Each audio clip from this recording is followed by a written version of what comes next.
Pie by Sarah Weeks, Chapter 5.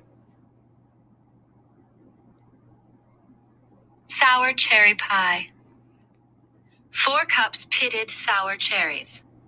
3/4 cup sugar. 3 tablespoons cornstarch. If it weren't for the pitting, this would be the easiest pie on earth to make. Don't tell anyone I said it. But canned cherries are a whole lot faster, and the taste is actually not half bad. Place ingredients in a large saucepan and cook over medium heat, stirring constantly until mixture comes to a slow boil and thickens. Let cool for 10 minutes, then pour mixture into pie crust and cover with top crust. If you've got the time to make a lattice, there's nothing prettier than those red cherries peeking out at you from between the cracks. Bake at 425 for 10 minutes, then lower temperature to 350 and cook for 30 minutes more or until done. Reminder: Reverend Flowers' favorite. Birthday, May 11. Chapter 5. Mom! Alice came running down the stairs to report the news about Lardo and found her mother standing in the hallway with a woman she didn't recognize. "You're not going to believe this," Alice began breathlessly, but her mother put up a hand to stop her. "Just a minute," she said. "Can't you see that I'm busy?" "But Mom, Lardo's—" "Whatever it is will have to wait," Alice's mother told her. Then she turned back to the woman and said, "I'm sorry. What did you say your name was again?" "Sylvia DeSoto. I'm a reporter with Look magazine. I was wondering if you might be willing to let me interview you for an article I'm writing about your sister." Alice's mother sighed. "Honestly," she said, "haven't you people written enough about Polly? What else could there be left to say?" Sylvia DeSoto had on a flowered dress and high heels. Her yellow hair was piled up on her head like custard on a cone. She had a beauty mark on the right-hand corner of her upper lip, and she wore thick, horn-rimmed glasses that made her eyes look unnaturally large. Alice couldn't help thinking she looked like a goldfish peering out from inside a fishbowl. "I'm particularly interested in the pie crust recipe," Miss DeSoto said, pulling out her notebook and flipping it open. "I understand she left it to her cat, but I was wondering if you could explain to me exactly how she did that." "Mom," Alice interrupted again, "there's something I really need to—" "Not now, Alice," scolded her mother. Miss DeSoto licked the tip of her pencil and looked at Alice's mother expectantly. "You were saying," she pressed, "about the recipe." "I have absolutely no idea why or how my sister did what she did with her recipe.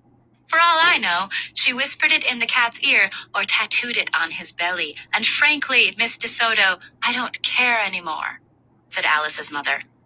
"Polly was a selfish woman who did a selfish thing, and you can feel free to quote me on that. Now, if you'll excuse me, I've got a pie to attend to." Sylvia DeSoto raised an eyebrow. "A pie?" "My first," said Alice's mother. "It's a chocolate cream, my husband's favorite. Come back in September after I've won my blueberry, and I'll be happy to let you interview me about it." Miss DeSoto looked shocked. "Your blueberry?"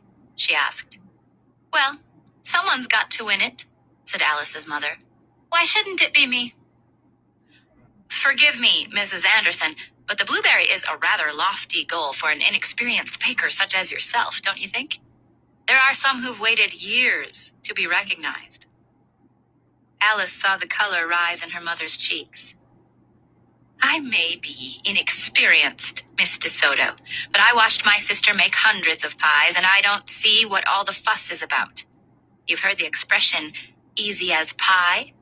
Why do you suppose people say it?" The shocked expression on Sylvia DeSoto's face dissolved into a sly smile. "This wouldn't be your way of trying to tell me that you've got a little secret of your own, would it, Mrs. Anderson?" she asked. "Whatever do you mean?" asked Alice's mother. "You said you watched your sister make hundreds of pies. Perhaps you know her recipe by heart, hmm?" "You're barking up the wrong tree," said Alice's mother. "As I've told you, I don't know anything about my sister's pie crust recipe. According to my daughter, Polly never wrote it down. Perhaps you'd like to interview the cat. I believe you'll find him upstairs coughing up hairballs under Alice's bed." "No, she won't," said Alice, unable to hold her tongue any longer. "Lardo ran away last night. That's what I've been trying to tell you, Mom. He's gone." Alice's mother sighed again. "My daughter has a flair for the dramatic," she explained to the reporter. "I'm sure the cat is just hiding somewhere. Now, Miss DeSoto, I don't mean to be rude, but..." She stopped speaking mid-sentence and cocked her head to the side. "Forgive me for staring, but I just got the strangest feeling that we've met somewhere before. Your name doesn't ring a bell, but there's something very familiar to me about your face." "Is there?" Miss DeSoto said, patting her hair nervously. "You must be mixing me up with someone else. I'm quite certain we've never met. In fact, I'm positive.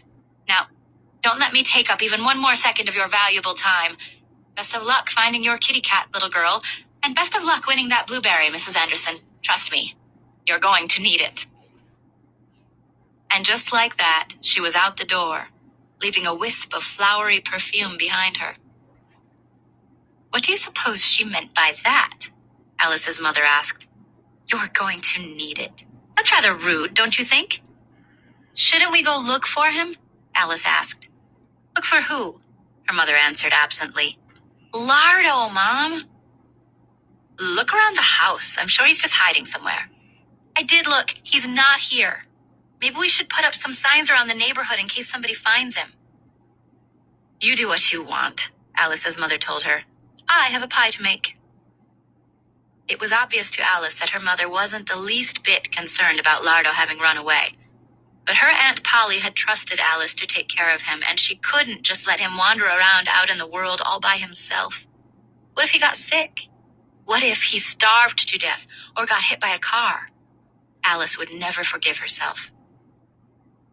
If I was Lardo, where would I go? She asked herself. The answer was so obvious, she felt silly for even having taken the time to ask the question.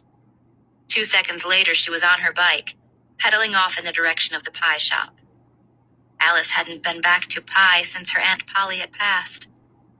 Seeing the place without her aunt in it was not going to be easy, but pie had been Lardo's home too, so it seemed like the most logical place to start looking for him. The route she took happened to lead her past the Needleman's house, where Alice caught sight of Nora jumping rope in the driveway by herself. She was pretty sure that Nora had seen her too, but neither of the girls waved. 5 minutes later, Alice arrived at the pie shop, and to her surprise, she found the door standing wide open. "Hello?" she called. "Is anybody here?" Alice thought maybe she would find Reverend Flowers inside, since the pie shop belonged to him now. But when she stepped through the door, she gasped. The shop was a total wreck. Broken dishes and pans were strewn across the floor, the pie safes tipped over, their lovely hammered tin doors torn from the hinges. Everything had been knocked off the shelves, and when Alice looked in the pantry, it was even worse. Giant sacks of flour and sugar had been slashed open, and every basket and barrel overturned and dumped out. A drop of sweat trickled down the back of her neck as Alice climbed the stairs up to Polly's apartment. "Kitty, kitty, kitty," she called nervously. The door of the apartment was ajar, so Alice gently pushed it open with the toe of her shoe. It was almost noon, and the sun streamed in through the windows, filling the place with a light so bright, Alice had to shield her eyes with her hand in order to be able to see. Blinking and squinting, she stepped into the apartment and nearly had a heart attack. Standing in the middle of the room was a tall figure in a dark cap, clutching a wooden baseball bat with both hands and winding up to take a swing at her head. "No!" Alice shrieked, falling to her knees and covering her face with both hands. She held her breath and waited for the end to come. When nothing happened, she inched 2 fingers apart and peeked out between them. Charlie Erdling was staring down at her, with his mouth hanging open. "Good gravy, Alice," he said, lowering the baseball bat. "You shouldn't creep up on a person that way. I almost beaned you." Alice's terror did a fast U-turn and zoomed right past relief to anger. "Are you nuts?" she shouted, jumping to her feet. "You could have killed me! And how dare you wreck Aunt Polly's pie shop after she was so good to you?" "I didn't do it," Charlie insisted. "The place was like this when I got here. See, I was on my way to the ball field to fungo some baseballs when I noticed the door was open and stopped to close it. I saw the mess in the pie shop, so I grabbed my bat and snuck upstairs to see if I could catch him in the act." "Catch who in the act?" Alice asked. "The burglar," said Charlie. "Whoever did this came looking for something. You can tell by the way he tore the place up." Alice looked around the room. Every cabinet and drawer had been yanked open and gone through. Even the cushions on the couch had been slit open and the stuffing pulled out. Charlie was right. Whoever had done this was clearly looking for something. But what? Aunt Polly had led a simple life and had very few possessions. The most valuable thing she owned was the pie crust recipe, and by now, everybody knew what had happened to that. The only things she cared about were people and pie and lardo. And then it occurred to Alice. Her aunt's blueberry medals were made of gold. That must have been what the burglar was after. She rushed into the bedroom and, sure enough, there was the cardboard box lying empty on the rug. What was strange, though, was that although the box was empty, the medals were still there, scattered haphazardly across the floor. Alice gathered them up and did a quick count. 13. Not a single one was missing. "I don't get it," she said, looking at the pile of shiny medals, each with its cluster of blueberries embossed on the front. "If the burglar wasn't after these, what could he have been looking for?" "Maybe he was looking for a pie," said Charlie. "Your auntie sure did make some good ones. Did you ever taste her key lime? One bite of that pie and you'd swear you'd gone straight up to heaven. I sure am gonna miss it. Did you have a favorite too?" It seemed that everyone in Ipswich had a pie they were going to miss more than any other, and Alice was no exception. "Peach," she told Charlie. Since Aunt Polly wouldn't have thought of using canned fruit, she had only made that pie for a few weeks during the summer when Pennsylvania peaches were at the height of ripeness. If you bit into one, the juice ran down your arm all the way to your elbow. Just thinking about the way that pie tasted made Alice want to cry. "So what do you think? Was it pies he was after?" Charlie asked. Alice shook her head. Who would go looking for a pie under a bed? "Must have been some stranger from out of town," said Charlie. "Everyone around here knows that the only thing your auntie kept under her bed besides those medals was lardo, and nobody in their right mind would want to tangle with him." In the excitement of discovering the break-in and almost getting her head bashed in with a baseball bat, Alice had forgotten all about looking for lardo. "Have you seen him?" she asked Charlie. "He jumped out the window last night and ran away." "I never saw lardo jump," said Charlie. "Mostly he waddles." Lardo was getting on in years, and his big belly tended to slow him down a bit. "Okay, so maybe he waddled out the window," Alice said. "The point is, he's gone and I'm trying to find him." "Did you examine the scene of the crime?" asked Charlie. "What crime?" "Oh, that's just something they say on Sky King. You ever watch that show? Out of the blue of the western sky comes Sky King," Charlie said, imitating the deep voice of the announcer. Then he stuck his arms straight out from his sides and used his tongue to make a sound like the buzzing of an airplane motor. Sky King happened to be one of Alice's all-time favorite television programs. The main character was a cattle rancher from Arizona who solved crimes on the side. He and his young niece, Penny, flew around chasing bad guys together in a little airplane called Songbird. Alice had actually been considering trying to grow out her hair that summer so that she'd be able to wear it in the same kind of ponytail Penny had. Alice was fine with the way she looked, but she wondered sometimes what it would feel like to be as pretty as a girl like Penny. "Did you find any clues?" asked Charlie, letting his arms drop back down by his sides. "Or did he vanish without a trace?"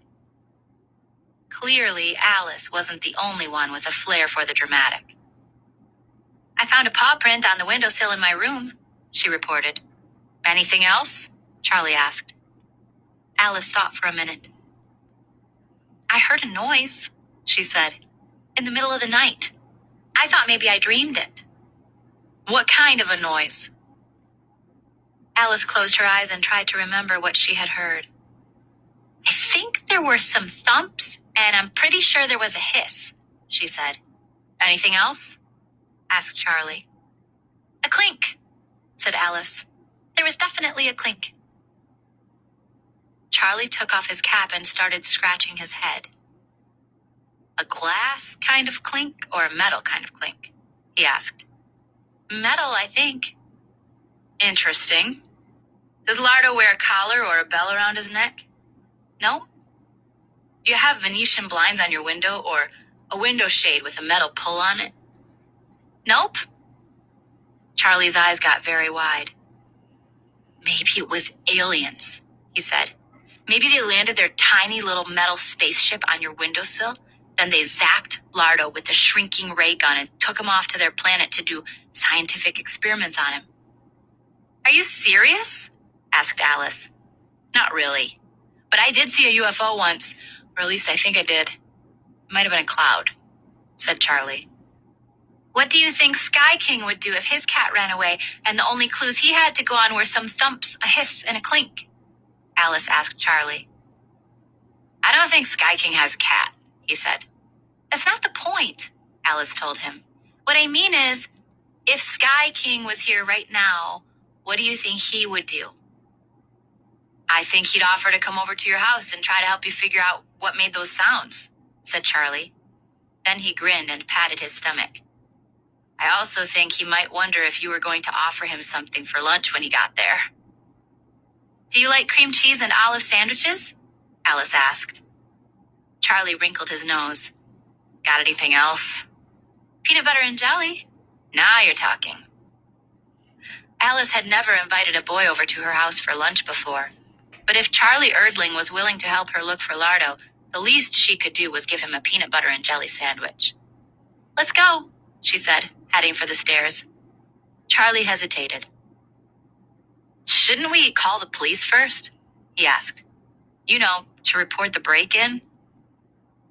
There was no phone in the pie shop anymore. Polly had decided to have it disconnected. Anyone who wants to talk to me is welcome to stop by the shop for a slice of pie and some chit-chat, she always said. We can call the police from my house, Alice said. Charlie hesitated again. Maybe we should bring your auntie's medals with us, he suggested, in case the burglar changes his mind and decides to come back for them. They must be pretty valuable, being gold and all. He had a point, so Alice gathered up the medals, put them back in the cardboard box, and carried it downstairs. They locked the door from the inside and pulled it closed. Then Charlie retrieved his bike from behind the pie shop, and the two of them headed off together toward Alice's house. As it turned out, there was no need to call the police, because as Alice and Charlie rode past the parsonage, they saw Chief Decker sitting on the sun porch with Reverend Flowers, drinking iced tea and shooting the breeze.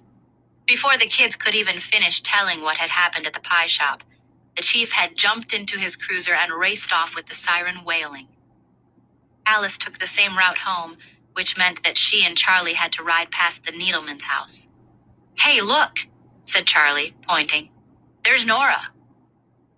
Nora had put away her jump rope and was lying on a blanket in the front yard, sunbathing in her bathing suit. So what? Said Alice. So nothing, Charlie responded.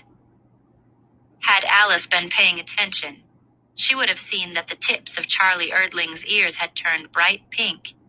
But she was too busy thinking about Lardo to notice Charlie's ears, or the big green Chevrolet that was parked across the street from the Andersons' house when Charlie and Alice arrived.